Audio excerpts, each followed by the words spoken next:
Hello, guys. Welcome to Better Talks. I'm here today with a special guest, Debra. Can you tell us kindly who you are? Yes. So I have an interesting background in terms of my career. Right out of business school, I started driving a route truck for Frito-Lay. So when people say they started from the bottom, the ground up, I certainly did that.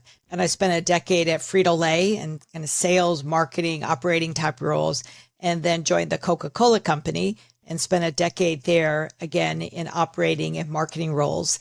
And then I moved to Louisville, Kentucky and worked for Jack Daniels.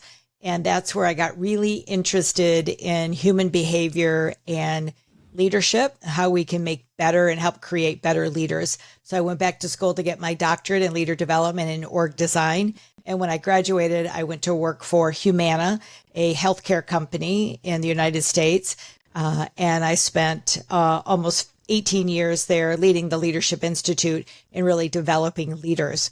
And in about 2019, I got wildly interested in curiosity. And I wondered if curiosity could be the missing piece in organizations. I'm always fascinated to see leadership is all about people. What makes you think that humans or relationship in general and the behavior of people and leadership are intertwined? Well, you think about it, we move in this world in relation to other people, right? So if we have trust and openness with others, we're forming better relationships. And especially if you are a leader, leaders are going to be followed if they have individuals that trust them.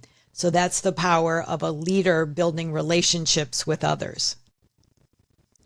So, so are you saying that leadership is about influencing people for them to follow you? But before people actually follow you, there has to be a level of trust. How can I aspire to become a person that people can follow me? So to be inspiring, you must first be in its presence. And what I mean by that is you have to be inspired yourself if you want others to be inspired by you. So everything begins and ends with self, right? So what is my mindset? What kind of relationship am I in with myself? And when we get that super solid is when we have the ability, the authority, we've earned the right to have other people listen to us and follow us. You're saying that the investment has to be in my own self leadership, self development. Yes. What are some of the characteristics that I can Oh, personally develop in my own life so I can be inspiring to others? yes. So the first one is mindset. Do you have a mindset of growth and development for yourself? Do you regularly think about what are the areas that are important for me to develop, both in my values, my characteristics, and then am I walking that talk? So it's the mindset of how do I show up for myself and how do I show up for others? And then the next piece of that is kind of physically, do you have the energy to get through your day? Do you have the energy to lead other people? And energy comes in forms of both the mental, emotional, but also the physical. So are you taking care of your physical needs that gives you the ability to lead and to have the stamina for others to follow you? So it would be the mindset, taking care of your mindset, taking care of your emotions, and taking care of your physical part of that. So people would look at you and say, wow, that's somebody I want to follow because they walk in integrity. Interesting. What about people's accomplishment? So the answer isn't that simple. So in my experience, I have seen leaders accomplish great things, but they've done it in a way that's not within integrity, right? And so they may have treated people badly. They could have even had fraudulent activity. So simply looking at someone's accomplishment isn't necessarily to say that I would follow this individual, but it is the beginning. When you see someone that is accomplishing great things, then the next step is how are they doing that? Are they the ones that are doing it with integrity? They're building trust. They have a purpose. They're walking in that purpose. Then you can say, that's someone that I want to get to know more of. It's there are multiple layers to who do I trust and who do I follow? How important and impactful for a leader to have a vision?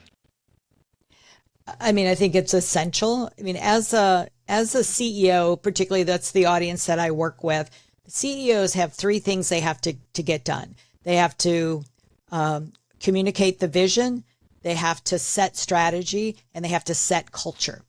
So that is the beginning and the end of what an executive needs to do in an organization. So I put vision in the beginning. Is there a vision, and can they articulate it, and can they inspire people to get on board to follow the vision, the strategy, and then to build the culture that's going to support that?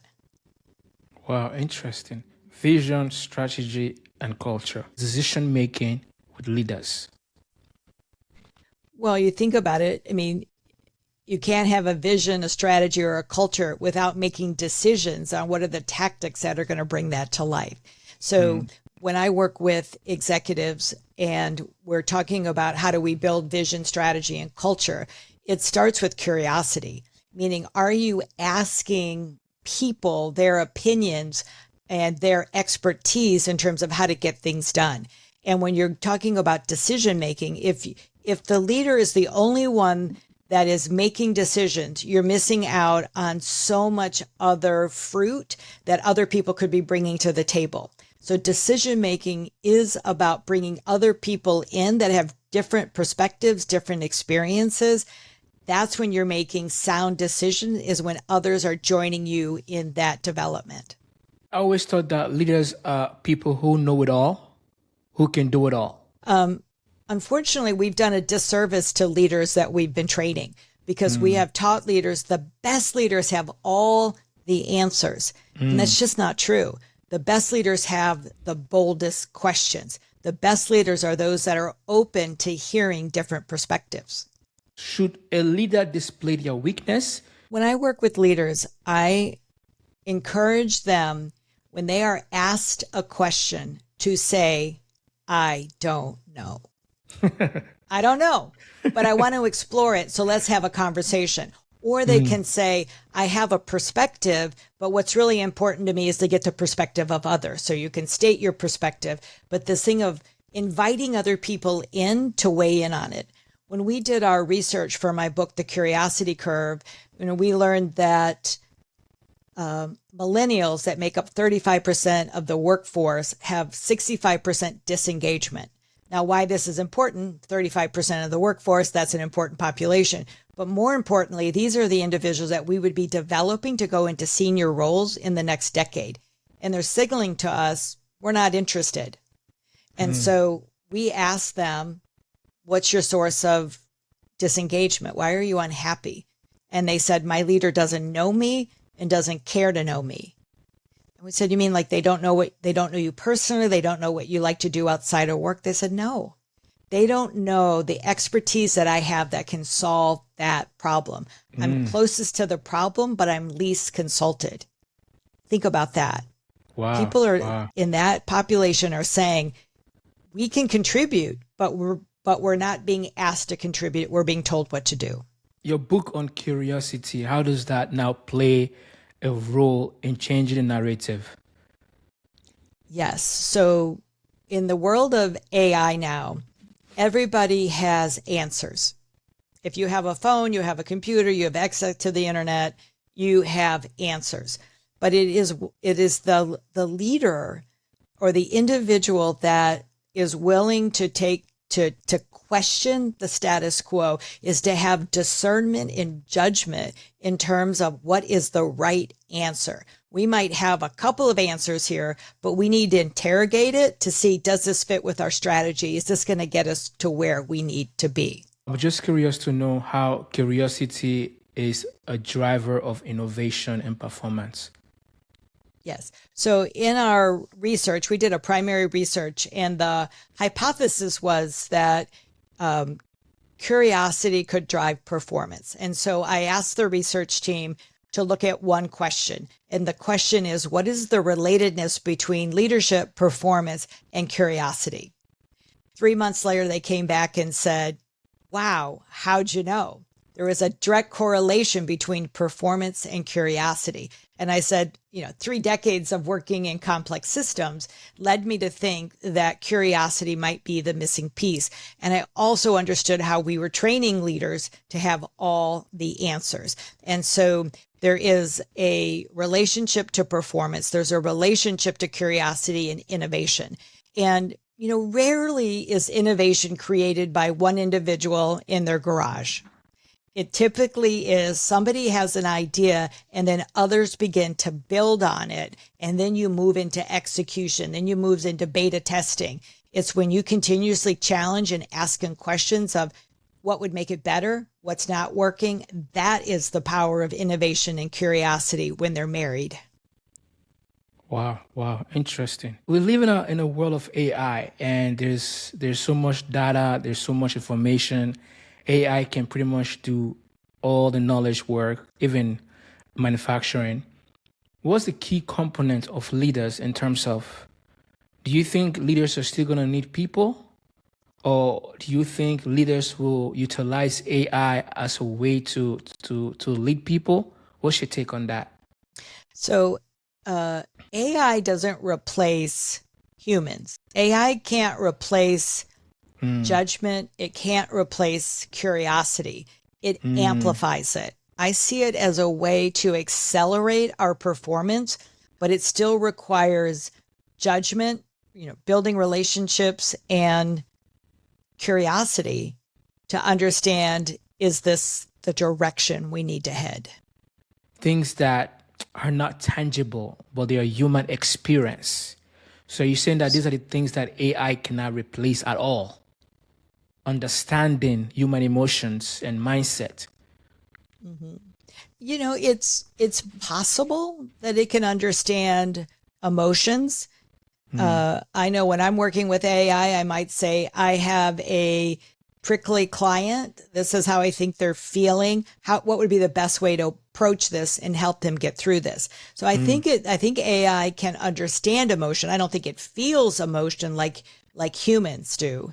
But it is one of the best leaders are going to leverage AI, and they're going to leverage it by having the best questions and then having discernment on the output. Young people and leadership. How best do you think coaches like you or writers or experts like you, do you think young people are ready to take the role of leadership as the older ones are pretty much leaving or the world is completely changing? We live in a digital world now. Yeah. So first off, I would say, the older generation, I think, are underestimated. It's actually been shown the people that are using AI tools are those that are 50 and above. May not have started it. They're not native, but they've mastered it. Right. So, in order to stay ahead of the curve, you have to continuously be relevant. And relevant comes of understanding all the tools that are available to you. Now, those that are just graduating, they may be native, but it also feels like they're resisting AI and they're resisting taking it on. And I think that is unwise. I think it is one about your career may look very different from your parents, because you may not get that corporate role. You may not go into large organizations, but here's the opportunity. You might be an innovator. You might start your own company and employ people. There's a new way to look at careers versus what your parents what they look like for them. I think it's exciting. It's scary. It is the new frontier, but Yes. It's important I would just encourage everyone to embrace it, understand the power of it, but also understand the limitations of it.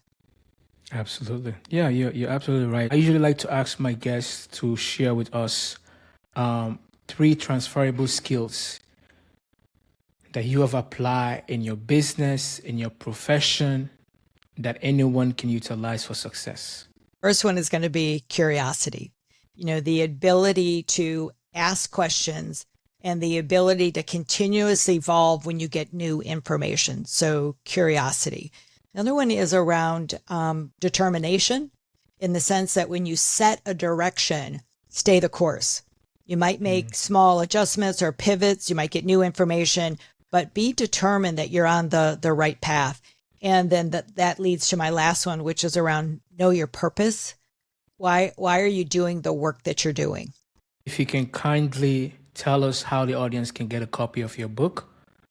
Thank you. Yes. So you can find more information out about me on my website, which is Debra, Debra Clary, CLARY.com. I have lots of articles on there and some videos, but you can purchase the book worldwide on Amazon.com.